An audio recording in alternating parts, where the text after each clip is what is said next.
Mutual fund की दुनिया में आपका स्वागत है। आज हम उस सवाल की गहराई में उतरेंगे जो हर निवेशक के दिमाग में घूमता रहता है। हजारों स्कीम्स की इस भीड़ में से मैं अपने लिए सही वाली कैसे चुनूं? हमारे हाथ में national institute of securities markets यानी NISM का स्टडी मटेरियल है और आज हमारा मिशन है इस पूरी उलझन को सुलझाना। लोग अक्सर पूछते हैं सबसे अच्छी स्कीम कौन सी है, लेकिन यहाँ एक ट्विस्ट है। ये सवाल ही थोड़ा गलत है। हाँ बिल्कुल सही सवाल है मेरे लिए सबसे अच्छी स्कीम कौन सी है, और इसका जवाब निवेश से नहीं बल्कि खुद निवेशक से शुरू होता है। आपने बिल्कुल सही कहा। ये एक रेडीमेड शर्ट खरीदने जैसा नहीं है, ये एक बिस्पोक सूट सिलवाने जैसा है। वाह क्या बात है बिस्पोक सूट। हाँ, और जैसे एक अच्छा दर्जी सबसे पहले आपका नाप लेता है, वैसी निवेश का पहला कदम है अपनी जरूरत का नाप लेना। आपका लक्ष्य क्या है? लंबी अवधि में पैसा बनाना, हर महीने कुछ कमाई करना, या बस कुछ महीनों के लिए पैसा सुरक्षित रखना। यहीं से सारी कहानी शुरू होती है। ठीक है, तो चाहिए नाप लेना शुरू करते हैं। पहला कदम है खुद को समझना, यानी अपनी रिस्क प्रोफाइल तय करना। ये सुनने में थोड़ा टेक्निकल लगता है, इसे आसान भाषा में कैसे समझे? देखिए, रिस्क प्रोफाइल बेसिकली 3 सवालों का जवाब है। ओके। पहला, आपको कितना जोखिम लेना चाहिए, मतलब आपकी नीड। दूसरा, आप कितना जोखिम ले सकते हैं, आपकी एबिलिटी। हाँ, एबिलिटी। और तीसरा, आप कितना जोखिम लेने में सहज हैं, मतलब आपकी विलिंगनेस। अच्छा, नीड, एबिलिटी और विलिंगनेस। बिल्कुल। मान लीजिए कोई 25 साल का युवा है, लक्ष्य है 30 साल बाद रिटायरमेंट, तो उसे ज्यादा जोखिम लेना चाहिए क्योंकि समय है। हाँ, उसकी तनख्वाह अच्छी है तो वो जोखिम ले सकता है, लेकिन हो सकता है कि वो बाजार के जरा से उतार चढ़ाव से घबरा जाता हो। मतलब उसकी विलिंगनेस यानी इच्छा कम है। एग्जैक्टली। इन तीनों के बीच संतुलन बनाना ही रिस्क प्रोफाइल है। एक मिनट, यहाँ एक दिलचस्प सवाल आता है। मान लीजिए मैं 25 साल की हूँ, लेकिन मुझे 3 साल में घर के डाउन पेमेंट के लिए 20 लाख रुपए चाहिए। मेरी उम्र तो कहती है ज्यादा रिस्क लो, लेकिन मेरा लक्ष्य कहता है कि कम। ऐसे में क्या होगा? उम्र ज्यादा जरूरी है या लक्ष्य का टाइम होराइजन? बहुत ही बढ़िया सवाल है और ज्यादातर लोग यही गलती करते हैं। अच्छा। नियम बहुत साफ है। आपका इन्वेस्टमेंट होराइजन यानी लक्ष्य की समय सीमा हमेशा आपकी उम्र से ज्यादा जरूरी है। ओके। उस 25 साल के इंसान के लिए भले ही वो युवा है, 3 साल का लक्ष्य एक शॉर्ट टर्म गोल है। तो इक्विटी में पैसा लगाना खतरनाक हो सकता है। बहुत ज्यादा हो सकता है। 3 साल बाद जब पैसे की जरूरत हो तब बाजार डाउन हो। इसलिए कम अवधि के लिए डेट फंड्स जैसा कोई सुरक्षित विकल्प ही सही रहेगा। आपका लक्ष्य तय करता है कि आपको किस रास्ते पर चलना है। समझ गई? तो हमने अपना नाप ले लिया, यानी रिस्क और टाइम होराइजन समझ लिया। अब आता है सूट के लिए कपड़ा चुनने का काम। इक्विटी, डेट या हाइब्रिड? हाँ, हमारे सोर्स मटेरियल में एक रिस्क रिटर्न पिरामिड दिया है। सब जानते हैं इक्विटी में ज्यादा रिस्क रिटर्न है और डेट में कम। बिल्कुल। लेकिन इसके अंदर की कहानी क्या है? बिल्कुल। अब हम सिर्फ ये नहीं देखेंगे कि सीढ़ी पर कौन ऊपर है और कौन नीचे। अच्छा। हम ये समझेंगे कि किस मौसम में कौन सी सीढ़ी चढ़ना अक्लमंदी है। सबसे नीचे हैं लिक्विड या ओवरनाइट फंड्स। ये तो तिजोरी की तरह हुए जहां पैसा बिल्कुल सेफ है। हाँ बिल्कुल। फिर आते हैं डेट फंड्स, जहां जोखिम थोड़ा बढ़ता है। यहां एक आम गलती लोग करते हैं। क्या? उन्हें लगता है सारे डेट फंड्स एक जैसे सुरक्षित हैं, लेकिन एक लॉन्ग ड्यूरेशन फंड जो 10-15 साल की सरकारी सिक्योरिटीज में निवेश करता है, वो ब्याज दरें बदलने पर बहुत ज्यादा वॉलेटाइल हो सकता है। मतलब लगभग इक्विटी फंड्स जितना ही। हाँ, कभी कभी उतना भी। और पिरामिड के सबसे ऊपर है इक्विटी फंड्स। यहाँ भी लार्ज कैप, मिड कैप और स्मॉल कैप की कहानी है। हम जानते हैं कि स्मॉल कैप में ज्यादा जोखिम है, लेकिन असल सवाल यह है कि बाजार के किस साइकिल में कौन सा कैप बेहतर परफॉर्म करता है। यही तो असली खेल है। NISM का डेटा और कई स्टडीज बताती हैं कि जब अर्थव्यवस्था मंदी से निकलकर रिकवरी के शुरुआती दौर में होती है, तब मिड और स्मॉल कैप कंपनियां बाजी मार जाती हैं। बिल्कुल, क्योंकि उनमें ग्रोथ की जबरदस्त संभावना होती है। लेकिन जब बाजार बहुत ऊंचाई पर हो, तब लार्ज कैप कंपनियां एक तरह से सुरक्षा देती हैं, क्योंकि वे स्थापित होती हैं। तो ये सिर्फ ज्यादा या कम जोखिम की बात नहीं है, ये सही समय पे सही जगह होने की बात है। बिल्कुल सही। और इसी में वो सबसे खतरनाक खिलाड़ी भी आते हैं, सेक्टर और थीमेटिक फंड्स। हाँ, इन्हें मैं पिरामिड का सबसे नुकीला और सबसे अस्थिर कोना कहूंगा। ये फंड अपना सारा पैसा किसी एक ही सेक्टर में लगा देते हैं, जैसे सिर्फ IT या सिर्फ बैंकिंग। हाँ, इसे कॉन्सेंट्रेशन रिस्क कहते हैं। अगर वो सेक्टर चल गया तो रिटर्न शानदार हो सकता है, जैसा हमने 2020-21 में आईटी फंड्स के साथ देखा। लेकिन अगर उस सेक्टर की बुरी हालत हुई तो निवेशक का 50-60% पैसा डूब सकता है। ये एक दोधारी तलवार है। ठीक है, तो अब हम अपनी रिस्क की भूख को समझ चुके हैं और हमने कपड़ा भी चुन लिया है, मान लीजिए इक्विटी। लेकिन यहाँ आते ही दरवाजे पर 2 गार्ड खड़े मिलते हैं। हाँ, एक का नाम है एक्टिव और दूसरे का पैसिव। ये दोनों हमें अलग अलग रास्तों पर ले जाने की बात करते हैं, इनका मतलब क्या है? ये एक बहुत ही जरूरी सवाल है। पैसिव गार्ड सीधा साधा है। वो कहता है बाजार को हराने की कोशिश मत करो, बस उसके साथ चलो। मतलब इंडेक्स फंड खरीदो। हाँ, जो निफ्टी 50 या सेंसेक्स की नकल करता है।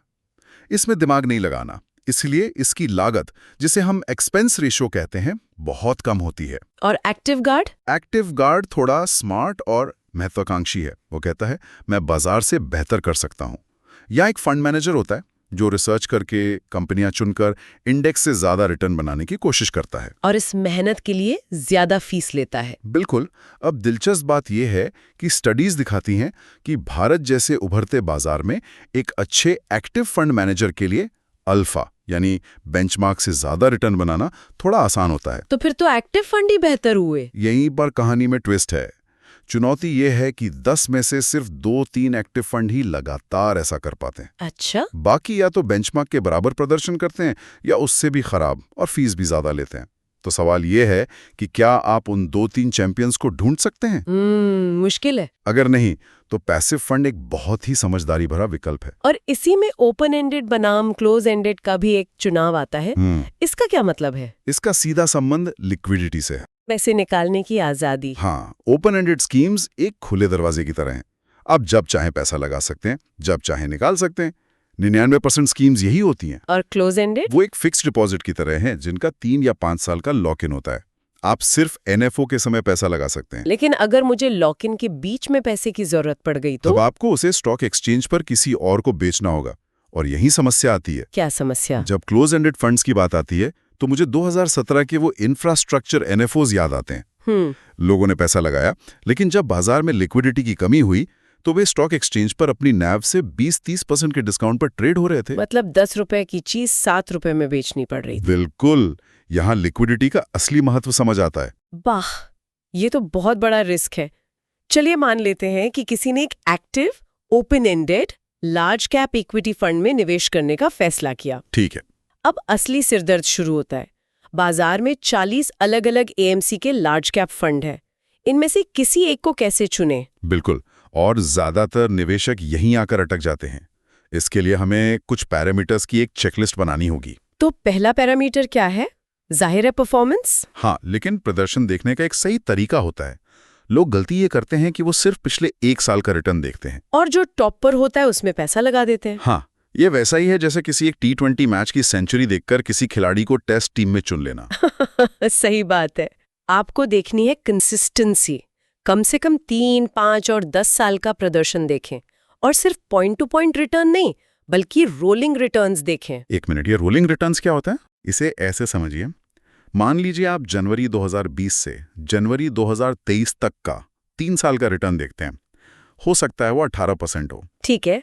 लेकिन अगर आप फरवरी 2020 से फरवरी 2023 तक का देखें तो शायद वो 12% ही हो। रोलिंग रिटर्न हर दिन से शुरू होने वाले पीरियड का औसत रिटर्न दिखाता है। अच्छा, तो इससे पता चलता है कि फंड ने अलग अलग बाजार के दौर में औसतन कैसा प्रदर्शन किया है। बिल्कुल। एक फंड जो हमेशा टॉप 30% में रहता है उस फंड से बेहतर है जो 1 साल नंबर 1 पर हो और अगले साल 90 नंबर पर। ठीक है, परफॉर्मेंस के अलावा और क्या? फंड का पोर्टफोलियो देखना कितना जरूरी है? ये दूसरा और सबसे जरूरी पैरामीटर है। आपको जासूस बनकर देखना होगा कि फंड मैनेजर असल में पैसा लगा कहाँ रहा है।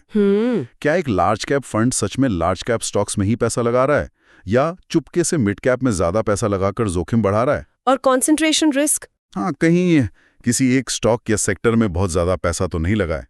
20-25% से ज्यादा एक ही सेक्टर में होना खतरे की घंटी है। और फंड के आकार यानी AUM का क्या? मुझे तो लगता था कि जिस फंड का AUM सबसे ज्यादा है, मतलब लोगों को उस पर सबसे ज्यादा भरोसा है, तो वही सबसे अच्छा होगा। ये एक बहुत बड़ा मिथ है।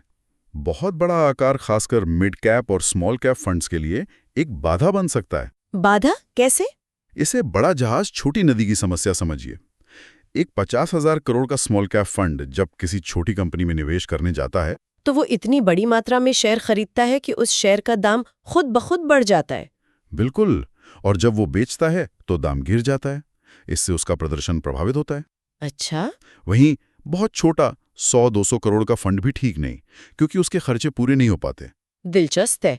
और एक चीज मैंने सुनी है, पोर्टफोलियो टर्नओवर, ये क्या भला है? पोर्टफोलियो टर्नओवर को ऐसे समझिए कि आपका फंड मैनेजर कितना बेचैन है।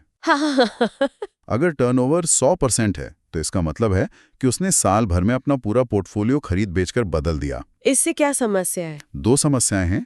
एक, हर खरीद बिक्री पर ब्रोकरेज और टैक्स लगता है जो आपके रिटर्न को कम करता है। दूसरा, ये सवाल उठाता है कि क्या फंड मैनेजर को अपनी चुनी हुई कंपनियों पर लंबा भरोसा है भी या नहीं। लेकिन क्या ऐसा नहीं हो सकता है कि एक फंड मैनेजर बाजार के बदलते हालात को देखकर तेजी से बदलाव कर रहा हो और इसी वजह से वो बेहतर रिटर्न दे पा रहा हो? बहुत अच्छा पॉइंट है। हमेशा नहीं, कुछ मोमेंटम बेस्ड फंड्स की रणनीति ही तेज खरीद बिक्री की होती है, लेकिन एक सामान्य वैल्यू या ग्रोथ फंड के लिए 20-30% का टर्नओवर एक स्थिर रणनीति का संकेत देता है। और आखिरी और सबसे जरूरी पैरामीटर, खर्च अनुपात यानी एक्सपेंस रेशियो। हाँ, और इसे निवेशक सबसे ज्यादा नजरअंदाज करते हैं। एक आम निवेशक को 1% और 2% में ज्यादा फर्क नहीं लगता। फीस नहीं है, यह आपके सपनों पर लगने वाला एक अदृश्य टैक्स है जो सालों साल चुपके चुपके आपके रिटर्न को खाता रहता है। वाह, ये तो आंखें खोलने वाली बात है। ठीक है, हमने फंड चुन लिया। अब आखिरी सवाल आता है, ग्रोथ ऑप्शन चुने या इनकम डिस्ट्रीब्यूशन कम कैपिटल विड्रॉल यानी IDCW? इसका जवाब सीधा आपके लक्ष्य पर निर्भर करता है। अगर आपका लक्ष्य लंबी अवधि में दौलत बनाना है तो बिना सोचे समझे ग्रोथ ऑप्शन चुनें। अच्छा। इसे एक बर्फ के गोले की तरह समझिए जो पहाड़ी से लुढ़क रहा है। ग्रोथ ऑप्शन में जो भी मुनाफा होता है वो वापस उसी गोले में जुड़ जाता है और गोला तेजी से बड़ा होता जाता है। ये कंपाउंडिंग की ताकत है। और IDCW? IDCW ऑप्शन उन लोगों के लिए है जिन्हें नियमित आय चाहिए, जैसे रिटायर्ड लोग। इसमें फंड मैनेजर समय समय पर उस बर्फ के गोले से थोड़ी बर्फ निकालकर आपको दे देता है। लेकिन इससे गोला छोटा हो जाएगा? हाँ, यानी NAV कम हो जाएगी और टैक्स के लिहाज से भी अब ये उतना फायदेमंद नहीं रहा।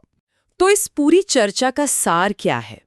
अगर हमें निवेशकों के लिए कुछ क्या करें और क्या न करें की लिस्ट बनानी हो तो वो क्या होगी? कुछ नियम गांठ बांध लेने चाहिए। करें, हमेशा अपनी जरूरत, लक्ष्य और एसेट एलोकेशन के हिसाब से स्कीम चुनें। आपका पोर्टफोलियो आपके फाइनेंशियल फिंगरप्रिंट की तरह यूनिक होना चाहिए। न करें, सिर्फ पिछले 1 साल के प्रदर्शन या किसी दोस्त की टिप के पीछे न भागें।